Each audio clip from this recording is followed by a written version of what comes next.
settle on Shane outside? Well, pretty much when we knew Lauer was out, we had a couple options, and the first two we considered were Shane and also Jeff Tarpinian. I think, on a positive front, we're losing some guys on a positive front. Jeff continues to make strides, and we envision him having a bigger role with each week, so that's a good thing. And getting Jeremiah back this week gave us some flexibility, maybe toying with some combinations. We'll probably keep doing that. Once we quit getting guys hurt, we'll probably just keep going around with that stuff. What would you say about the play of Greenwood and Micah Hyde today? I thought it was good. I thought, our guys competed back there. We gave up some passes, certainly, but they competed.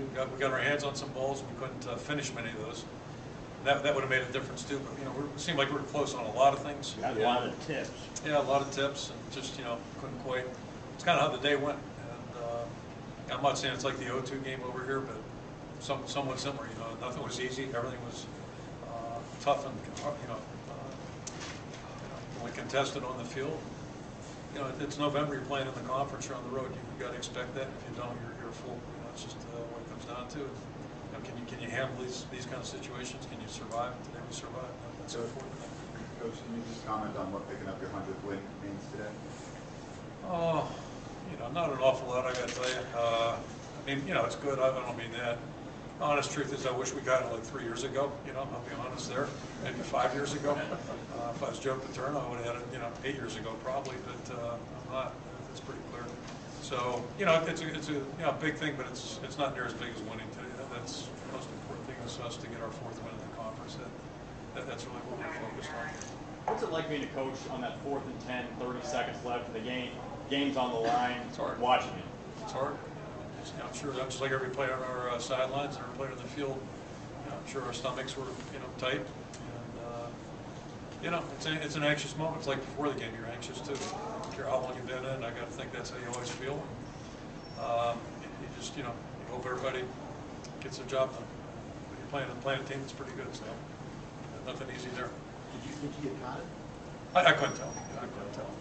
I was hoping, it was closer than I would have liked to know that. It's great to see the official signal it incomplete. Just sort of a combo of maybe being a little flat and going against a team that really had nothing to lose. Yeah, I think more than saying they had nothing to lose, I think they were playing to win. And they've been doing that. And I'll say this. I think Bill and his staff do an excellent job. We knew back basically in January, in our opinion, this team has as good a skill players as you're going to find. 3 excellent receivers. Chapel's played really at a high level, and they're very innovative with what they do offensively. They're tough to defend, very tough to defend. So we knew that was going to be tough. Again, we were hopeful we'd score more touchdowns today. I think that the biggest I'll call it a surprise, but that's the thing. I thought we'd execute better in the red zone. We didn't.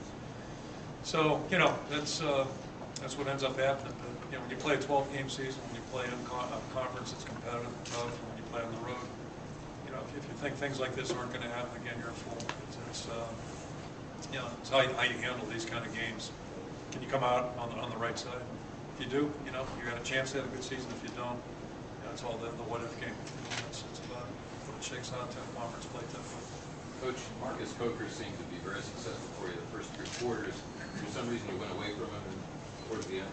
Yeah, maybe we could run the ball more, but we thought we had some chances in the passing game. When we did run him in that 4th quarter, he ran well. Again, just really proud of his effort. I thought he did a great job. Coach, talk about Ricky Stanzi. Seemed to be off his mark a few times, but talk about his resiliency down the stretch. Yeah, he did. I'm not big in like pointing things out, but I will point one thing out. The pick was not. We busted a route on that. So he's got 3 picks on his log right now, and 2 of them. I don't think you can find many fingerprints on it. He wouldn't say that, but I will say it. So, but to say he was as sharp maybe as he's been, I don't think that's the case. And none of us were. Our team just, we weren't hitting on all cylinders. And again, I give Indiana a lot of credit there too. They were playing really well. So get that combination. But he came up big when we needed it. Made some big throws, some big plays for us, and just really thrilled. He's our quarterback. We're all thrilled about that.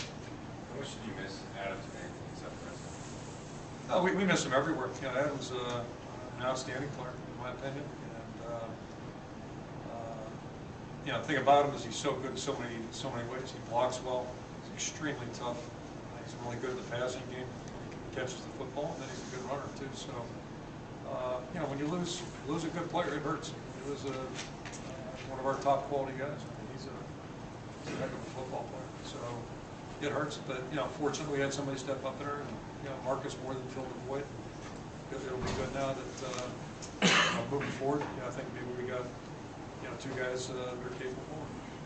You know, we were kind of, I think, you know, looking back, you know, maybe Marcus would have been at this point 4 or 5 weeks ago had he not been hurt in camp, but he wasn't. So you know, just kind of keep pushing along. At least this is a big step for him, so that's a good thing for us.